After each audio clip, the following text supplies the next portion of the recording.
Сәлем. Бүгін бір ерекше күн десек те болады. Бүгін менің ойыма бір қызық нәрсе түсті. Егер де сіз күйеуіңізден қалауыңыздың, өзіңіздің көңіліңізде қалап тұрған бір дүниені алғыңыз келсе, оның көңілін табатындай тағам жасасам деген ой келді. Яғни бұл тағам әрине бұл ерекше тағам, ресторан тағамы. Ол үшін бізге етіміз, қой етін, 500 грамдай қой етін алып, сүйегімен қосып майдалап тураймыз, және бір бас пияз, одан кейін картопымызды, пиязымызды, яғни жуа деп жатамыз, жуамызды жартылай дөңгелектеп тураймыз.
Қызып тұрған кастрюлемізге 50-30 грамдай май құямыз. Сұйық майымызды қой етін салып, жақсылап қызарғанша қуырамыз.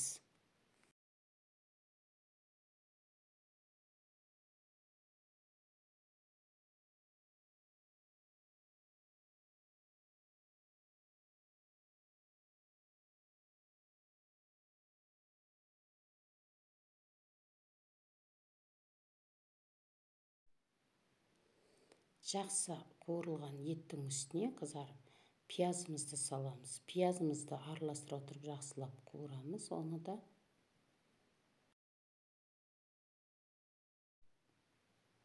пиязды қуыра отырып, дәміне қарай дәмдеуіш, яғни тұзымызды саламыз. Жақсылап араластырамыз. Және томат салып, томатымызды оны да араластырып қосқай отырып, томаттан кейін картопымызды саламыз. Бұл жерде әрине қалаған тәтті бұрыштарыңызды, қызанақ, азық түрлерін қоса берсеңіздер болады. Әрине сәбіз өте сәнді көрінеді. Әрине мен бұл жерде өзім үйде бар затымен қолданып тағам жасап жатырмын.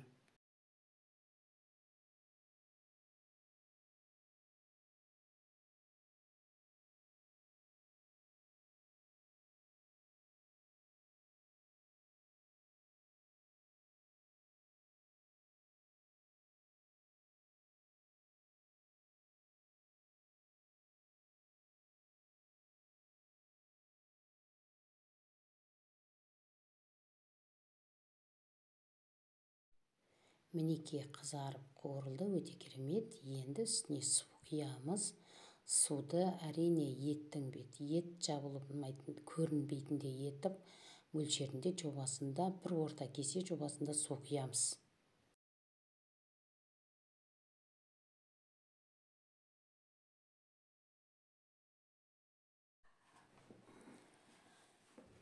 Сорпаны құйдық. Енді гарнирі дейміз. Күріш гарнирге жарты орта кесе мөлшерінде. Мен барлығын жобалап көз мөлшерімен жасап жатырмын. жарты орта кесе мен алып, жақсылап 3 рет шайып, күрішімізді жақсылап жуып аламыз.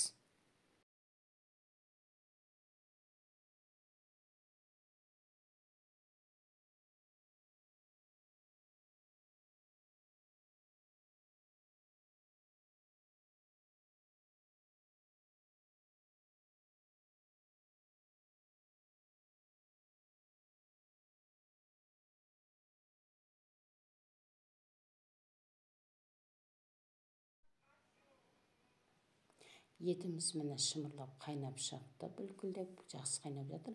Енді келесі екінші кастрюлемізге қолдың сары майын салып, 2-3 қасық мұнда салып ертеміз. Осы ертілген сары майдың үстіне жаңағы жуылып тазартылған күрішімізді саламыз. Күрішімізді сала отырып, жақсылап араластырамыз сары майымызға. Жақсылап араластырып аламыз күрішімізді.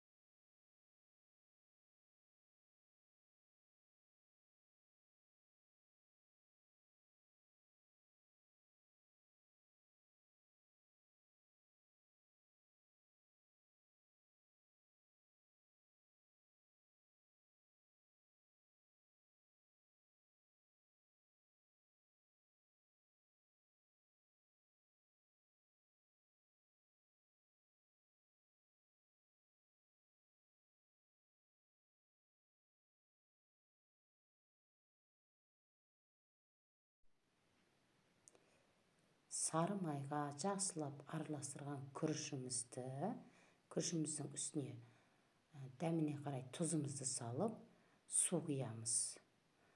Су мөлшері бұл жерде күріштің толық жабатындай және күріш бетінен 2-3 сантиметрдей асық етіп су құйып, қайнатып пісіріп аламыз.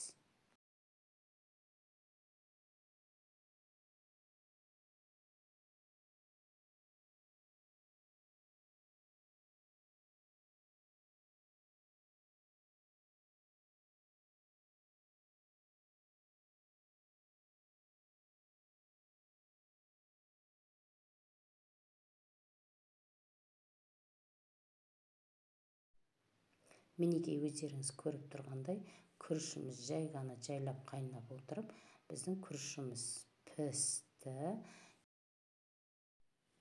Күрішімізді тарелкамызға сәндеп, әрлей отырып, орта кеселердің көмегімен әдемілеп әрлеп салып аламыз. Байқасаңыздар, қандай әдемі, жылтыр, сап-сары, өте дәмді, шашырап піскен күріш гарнирі дайын болды.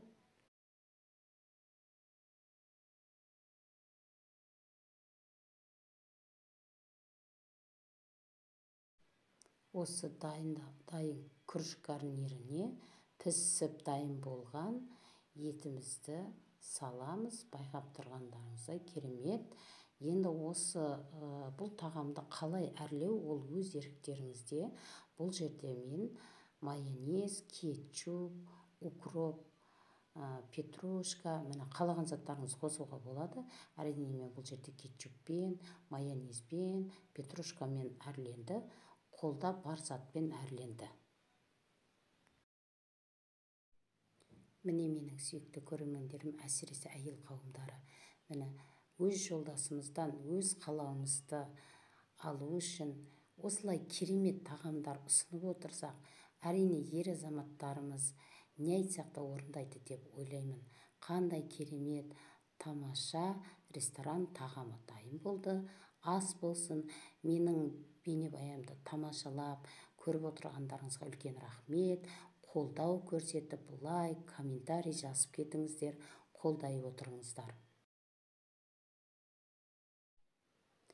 Менің арнамның дамуы сіздердің қолдауларыңыз. Қолдай отырыңыздар, тамашалай отырыңыздар. Лайк, комментарий, подписаться етуді ұмытпаңыздар.